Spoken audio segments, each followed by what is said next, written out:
ஓடி விளையாடு பாப்பா, நீ ஓய்ந்திருக்கலாகாது பாப்பா, ஓடி விளையாடு பாப்பா. இந்த பாப்பான்ற வார்த்தையை இனிமே இவங்க கேட்டாங்கன்னா ஒரு சின்ன குழந்தை கூட பாப்பான்னு இப்படி கூப்பிட மாட்டாங்க. ஏன்னா அந்த அளவுக்கு ட்ரிகர் ஆக்கி வச்சிருக்காரு நம்ம தளபதி. போற போகல ஒரு அடி அடிச்சிருக்காரு. என்ன சொல்லியிருக்காரு?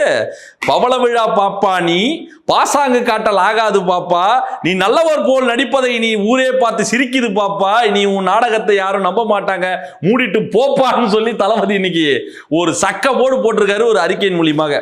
எதுக்காக இந்த அறிக்கை என்னன்றதை பார்த்தா, இந்த விழா நடத்துறதுல திமுக ரொம்ப சிறப்பம்சம் வாய்ந்த ஒரு கூட்டம். என்ன பண்ணுவாங்கன்னா, பாசத்தலைவனுக்கு பாராட்டு விழா, அப்புறம் தமிழுக்கான ஒரு விழா, மொழிக்கான ஒரு விழா, நம் இனத்துக்கான ஒரு விழா சொல்லி ஏதாச்சும் ஒரு விழா நடத்துறதுல இவங்க ரொம்ப வல்லமை பெற்றவர்கள், சிறப்பான ஒரு விஷயத்தை செய்றவங்க. அப்படித்தான் இந்த அறிவு திருவிழா, பவள விழா, பாசாங்கு விழா, தற்குறி விழா, தரங்கட்ட விழான்னு சொல்லி ஏதாச்சும் ஒரு விழாவை நடத்துறதுல இவங்களுக்கு பேர் போனவங்க. வழக்கமாக முன்னாடி என்ன பண்ணுவாங்கன்னா, இவங்க ஒரு விழா கண்டக்ட் பண்ணுவாங்க, இவங்களே பேசிப்பாங்க, இவங்களே சால்வை போட்டுப்பாங்க, இவங்களே ஷீல்டை கொடுத்துப்பாங்க. அங்கே கலைஞர் புகழ் ஓங்குக, பெரியார் புகழ் ஓங்குக, அண்ணா புகழ் ஓங்குக, ஓங்குக ஓங்குகன்னு இவங்களே எதனா ஒன்று பேசிட்டு ஓங்கி போயிடுவாங்க. அதுக்கப்புறம் அது யாரும் கண்டுக்க போகிறதில்ல, யாரும் சீண்ட போகிறதும் கிடையாதுன்னு வச்சிங்களேன். இவங்க சீமானோட ப்ரோவெர்ஷன். ஏன்னா அண்ணன் ஒரு பக்கம் என்ன பண்ணுவோம் அப்படின்னா, இந்த மலைகளின் மாநாடு, பாம்புகளின் மாநாடு, நீர் மாநாடு, நிலம் மாநாடு, முதல மாநாடு, அப்புறம் ஏதாச்சும் ஒரு பேசு பொருளாக இருக்கணும், ஸ்டீமில் லைட்டில் நம்ம மூஞ்சி தெரியணுன்றதுக்காண்டி ஏதாச்சும் ஒன்று பண்ணுவார். இவங்க ப்ரோவெர்ஷன் கொஞ்சம் டீசெண்டாக, அது அறிவு திருவிழா நாங்கள் நடத்த போகிறோம். சரி, அறிவு திருவிழானா நீங்கள் என்ன நடத்த போறீங்கன்னு சொன்னால், நம் கட்சியோட கொள்கைகள்லாம் இருக்கு இல்லையா, நம் கட்சி கொள்கைகளை அடுத்த கட்ட இளைஞர்களுக்கு கொண்டு போய் சேர்க்கக்கூடிய ஒரு அறிவு திருவிழாக நாங்கள் நடத்த போகிறோம். சரி, விழா நடத்துனீங்களா? என்ன அறிவை பற்றி நீங்கள் பேசுனீங்க? என்ன அறிவை நீங்க போயிட்டு இளைஞர்கள்கிட்ட கொடுத்தீங்கன்னு சொல்லுங்க. பெரியார் பத்தி பேசுறீங்களா, அம்பேத்கர் பத்தி பேசுறீங்களா, கலைஞர் பத்தி பேசுறீங்களா, இல்ல திராவிட பாரம்பரியத்தை பத்தி பேசுறீங்களா, நம் தமிழ் மொழியின் மரபு பத்தி பேசுறீங்களா, நம் கடந்து வந்த பாதைகள் பத்தி பேசுறீங்களா? என்னத்தை நீங்க அறிவை அந்த இளைஞர்களுக்கு கொடுத்தீங்க? ஒன்றும் இல்லை. தமிழக வெற்றி கழகம், தமிழக வெற்றி கழகத்தின் தலைவர் விஜய் லேட்டாக கரூருக்கு வந்தார், நடிகர், கை காட்டினார், தற்குறிகள். இன்றைய இளைஞர்களை அசிங்கப்படுத்துற வேலையை தான் இவங்க விழான்ற பேர்ல நடத்திக்கிட்டு இருக்காங்க.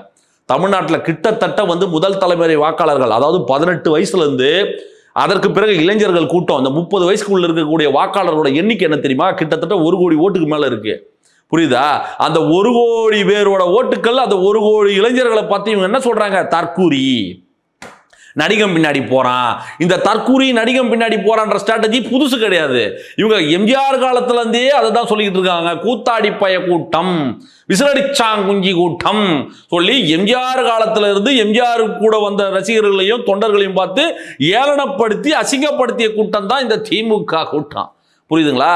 அப்படி இது ஒன்றும் அவங்களுக்கு புதுசு இல்லைன்னு வச்சுக்கலாம். ஏன்னா நடிகர்களை பார்த்தாலே உங்களுக்கு தூக்கம் போயிடும். ஏன்னா ஒரு நடிகன் தான் இவங்களை கூப்பிட உட்கார வச்சார் 15 வருஷம். அந்த மாதிரி அடுத்த நடிகர், ஏன்னா எம்ஜிஆருக்கு இணையான புகழோடு இன்னைக்கு நம் தளபதி அவர்கள் களம் கண்டிருக்காரு, அரசியலுக்கு வந்திருக்காரு போது அந்த பயம் இருக்கத்தானே செய்யும். அப்போ என்ன பண்ணாங்க? அதை விட ஒரு 10 மடங்கு அதிகம் பண்ணுவாங்க. அதை சமாளிக்கிறதுக்கான திராணியத்தியம்போ எங்க கிட்ட இருக்கு. ஏன்னா மக்கள் ஆதரவு நம்ம தளபதி கிட்ட இருக்கு.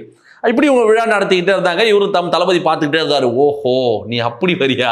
ஏன்னா போய் நம் துணை முதலமைச்சர் அண்ணன் உதயநிதி பேசுறாரு, தாஜ்மஹால் அட்டையில பண்ண தாஜ்மஹால்னு சொல்லி. தலைவன் ஒன்றும் பண்ணல. பாப்பா கொஞ்சம் ஓரமா போ பாப்பா, பெரியவங்க பேசிட்டு இருக்கும்போது யார் பாப்பா நடுலன்னு சொல்லி முடிச்சு விட்டாரு. இப்படி லெஃப்ட்ல டீல் பண்ற மாதிரி தான் இன்றைய அறிக்கையே இருந்தது. நம் மொழி பத்தியோ, நம் திராவிட பாரம்பரியத்தை பற்றியோ, நம் தமிழ் நாட்டை பற்றியோ இப்படி எதையுமே பேசாமல் நம்மளை பற்றி மட்டுமே திட்டிக்கிட்டு நம்மளை பற்றி மட்டுமே பேசுறதுக்கு தான் இவங்க விழா எடுத்து நடத்திக்கிட்டு இருக்காங்க. இன்னொரு விஷயத்த சொன்னார் நம் தளபதி, ஏண்டா உங்களை நான் இன்னும் அடிக்கவே ஆரம்பிக்கலையாடா, லேசா 2 தட்டு தட்டுறதுக்கே இந்த கதறீங்களே, இன்னும் நான் அடிக்க ஆரம்பிச்சா நீங்க என்ன பண்ணுவீங்கன்னு. காலா இனிமே தான் அடியே இருக்கு உங்களுக்கு. டிவிகே 2.0 தலைவனின் மிகப்பெரிய முழு சம்பவமே இனிமேதான் வர ஆரம்பிக்க போறார் தேர்தல் பிரச்சாரங்கள் மூலியமா. இவங்க நம்ம தேர்தல் பிரச்சாரங்களே ஈடுபடக்கூடாது, எப்படியாவது மக்கள் சந்திப்பை தடுத்து நிறுத்தணும்னு ஸ்பெஷல் எஸ்ஓபி எல்லாம் போட்டு இந்த 20 லட்சம் ரூபாய் டெபாசிட் கட்டுன்ற வேலையெல்லாம் கொண்டு உள்ள வைக்கிறாங்க. வேணே அடுபடாது. புரியுதுங்களா? நீ என்னதான் இது வேற தலைவர் சொன்னதான் அணைகட்டி தடுக்கிறதுக்கு அதுனா கால்வாயா காட்டாரு தடுத்து நிறுத்திட முடியுமா? நம் தளபதியோட புகழடிங்களை கலகடிச்சிட முடியுமா? இவங்க பேசுறதே ஒரு பையன் நம்ம பார்க்க மாட்டான். இப்போ அண்ணன் சீமான் ஒரு ஸ்ட்ராட்டஜி கையில வச்சிருப்பாரு. என்னன்னா, 1 மணி நேரம் பேசியிருப்பாரு, நிறைய விஷயங்களை பேசியிருப்பாரு. ஒரு வயசு என்ன மாட்டான், ஒரு 5 நிமிஷம் டிவிக்கு பத்தி பேசியிருப்பாரு, அதை கட் பண்ணி ஷேர் பண்ணுவாங்க. அந்த மாதிரி தான் முதலமைச்சர் வந்து போயிட்டு திராவிட முன்னேற்ற கழகத்தை பற்றியும், திராவிட பாரம்பரியத்தை பற்றியும், கலைஞர் பற்றியும், அண்ணா பற்றியும், பெரியார் பற்றியெல்லாம் பேசுனாங்கன்னா எவனும் நம்ப மாட்டான். ஏன்னா அந்த தலைவர்கள் பேரை சொல்லி நீங்கள் ஊரை ஏமாத்திக்கிட்டு இருக்கீங்கன்றத நம்ம தளபதி வெட்ட வெளிச்சம் போட்டு காட்டிட்டார். ஏன்னா பிஜேபிக்கு வந்து மறைமுக கூட்டணி வந்து திமுக, நேரடி கூட்டணி அண்ணா திமுக, அது வேற. இவங்க மறைமுகமாக திமுக அண்டர்கோல் டீலிங் வச்சிருக்கின்ற ஒரு விஷயத்தை உடைச்சு விட்டு தமிழ்நாட்டில் மிகப்பெரிய சங்கியாக வளம் வரும் ஒரு கட்சினாலே அது திராவிட முன்னேற்ற கழக கட்சி தான்றதை வந்து வெட்ட வெளிச்சமாக்கி மக்கள் கிட்ட போட்டு உடைச்சதே நம்ம தலைவர் தான். அந்த கோபம், அந்த காண்டு, அதை எப்படி வெளிப்படுத்தணும்னு சொல்லி தான் இந்த கரூர் இஷ்யூ வச்சு என்னென்னவோ பேசுறாங்க. அது எடுபடவில்லை, மக்கள் சீண்ட கூட இல்லை, இவங்கள் அவதூறுகளை செவிசாய்க்கவும் இல்லை. இப்போ இவங்க புதுசா கையில் எடுத்துக்கூடிய ஸ்ட்ராட்டஜி தான் தற்குறிகள், இளைஞர்கள் தற்குறிகள்னு சொல்லி இன்றைய இளைஞர்களை வந்து அசிங்கப்படுத்துற, கொச்சைப்படுத்துற வேலையை இதை தொடர்ந்து இந்த திமுக பண்ணிக்கிட்டு இருக்கு. மிக கவனமாக இருக்கணும். தளபதி இன்னைக்கு சொல்லியிருக்காரு பாருங்க, இந்த அறிக்கையை நல்லா படிங்க. தளபதி என்ன சொல்லியிருக்காரு அறிக்கையை படிச்சாலே உங்களுக்கு தெரியும் இவங்க என்ன மாதிரி ஒரு விஷயத்தை கையாளுறாங்கன்றது நீங்க புரிஞ்சுக்கலாம். இதற்கு அடுத்து ரொம்ப ரொம்ப முக்கியமான விஷயமா நான் எதை பார்க்குறேன்னா, இந்த எஸ்ஐஆர் மேட்டர், இந்த சார் மேட்டர்ல வந்து இந்த திமுகவின் நிர்வாகிகள் வந்து பூத் லெவலில் இருக்கக்கூடிய திமுக நிர்வாகிகளை வந்து உட்கார வச்சு அவங்க வந்து அதை சரி பார்க்கிற வேலையை வந்து அவங்க பண்ணிக்கிட்டு இருக்காங்க. ஏங்க யாருக்கு அந்த வேலையை பார்க்கணும்? பூத் லெவல் ஆஃபீஸர் தான் அந்த வேலையை பார்க்கணும். பிஎல்ஓன்னு சொல்லுவாங்க. அந்த பூத் லெவல் ஆஃபீஸர் தான் வார்டா வந்து அதை சரி செய்யணும். இவங்க யார்? திமுக நிர்வாகிகள் வந்து உட்காந்து வந்து இல்லை உனக்கு இருக்கு உனக்கு இல்லைன்னு சொல்றது இவங்க யார் அந்த வேலையை கொடுத்தாங்க? இவங்க அந்த வேலையை பார்த்துட்டு இருக்காங்க. இளைஞர்களே ரொம்ப கவனமா இருங்க. ஏன்னா முதல் தலைமுறை வாக்காளர்களாக இருக்கக்கூடியவர்களா நீங்கள் இல்லை இதுக்கு முன்னாடி நீங்கள் ஓட்டு போட்டிருக்கீங்க, இப்போ விஜய்க்கு ஆதரவாக நீங்கள் பேசிட்டு இருக்கீங்கன்னா உடனடியாக போயிட்டு நீங்கள் வந்து உங்கள் வாக்காளர் சரியாக இருக்கா, உங்கள் ஓட்டர் ஐடி கரெக்டாக இருக்கான்றதை பார்த்து வெரிஃபை பண்ணிக்கிங்க. ஏன்னா இப்போ இவங்க வந்து என்ன பண்ணுவாங்கன்னா, முதல் தலைமுறை வாக்காளர்கள் ஓட்டு இவ்வளோ இருக்கு, இது எப்படி நமக்கு வராது, இது விஜய்க்கு ஆதரவாக போகக்கூடிய ஓட்டு, ஏதாச்சும் ஒன்று பண்ணி முடிச்சு விட்டுலான்ற ஒரு சதி திட்டம் தீட்டுவதற்கும் வாய்ப்புகள் இருக்கா இல்லையா? அதை நம்ம அதுக்கு வாய்ப்பு கொடுக்கணுமா? ஏன்னா பூத் லெவல் ஆஃபீஸர் இருக்கணும், அவங்க தலைமையில தான் அது நடக்கணும். அப்படி இல்லைன்னா நம்ம நேரடியாக புகார் தெரிவிக்கலாம். புரியுதுங்களா? இவங்க வந்து அந்த வேலையை பார்த்துக்கிட்டு இருக்காங்க. பல வீடியோக்கள் வந்துகிட்டு இருக்கு. உங்களுக்கு யார் அந்த வேலையை கொடுத்தாங்கன்னு கேட்டால் அவங்க என்ன பார்த்துக்க சொன்னாங்க, அது போயிட்டு வரேன்னு சொல்லியிருக்காங்க, சாப்பிட போயிருக்காங்கன்னு கதை அளந்துக்கிட்டு இருக்காங்க. இவங்க ரொம்ப கவனமா இருங்க. வாக்குகள் வந்து திருடு போறதுக்கான வாய்ப்புகள் இருக்கு. உடனடியாக நீங்க போயிட்டு அதை சரி பண்ணிக்கிட்டு நம் தளபதிக்கு ரொம்ப ரொம்ப கவனமா நம்ம வாக்கு செலுத்தணும். ஏன்னா இவங்க எந்தெந்த மாதிரியான சதி வேலைகள் செய்யறதுக்கும் தயங்க மாட்டார்கள். இதோ இப்போ பொங்கல் வந்துருச்சுல்ல, இப்போ பீகார்ல பாத்தீங்கன்னா எலெக்ஷன் போயிட்டு இருக்குது. நேரடியாக அவங்க வங்கி கணக்கிலே வந்து ஒரு 10,000 ரூபா போகிற ஸ்கீமை வந்து இவங்க எலெக்ஷனுக்கு முன்னாடியே அறிவிச்சிட்டாங்க. கரெக்டாக எலெக்ஷன் வரும்போது அந்த ஸ்கீமை வந்து இம்ப்ளிமெண்ட் பண்ணி எல்லாரும் அக்கௌண்ட்லேயும் போட்டுக்கிட்டு இருக்காங்க. ஏன்னா கோர்ட்டு ஒன்றும் பண்ண முடியாது. ஏன்னா அது ஆல்ரெடி வந்து அறிவித்த ஒரு திட்டம்.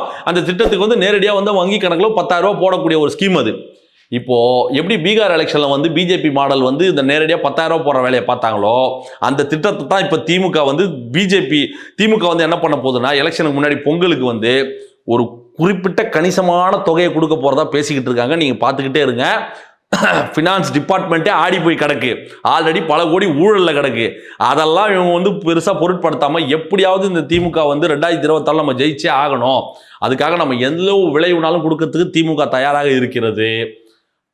பொங்கல் பரிசாக மிகப்பெரிய தொகை கொடுக்கறதுக்கு திமுக திட்டம் தீட்டி இருக்கிறதாக ஒரு செய்தி வந்திருக்கு. ரொம்ப கவனமாக இருங்கள், விழிப்பாக இருங்கள். இந்த சேலை, கரும்பு, சக்கரை, பணத்தை கொடுத்து நம்ம வாக்குகளை வாங்கும் வேலையை இந்த திமுக செய்கிறது.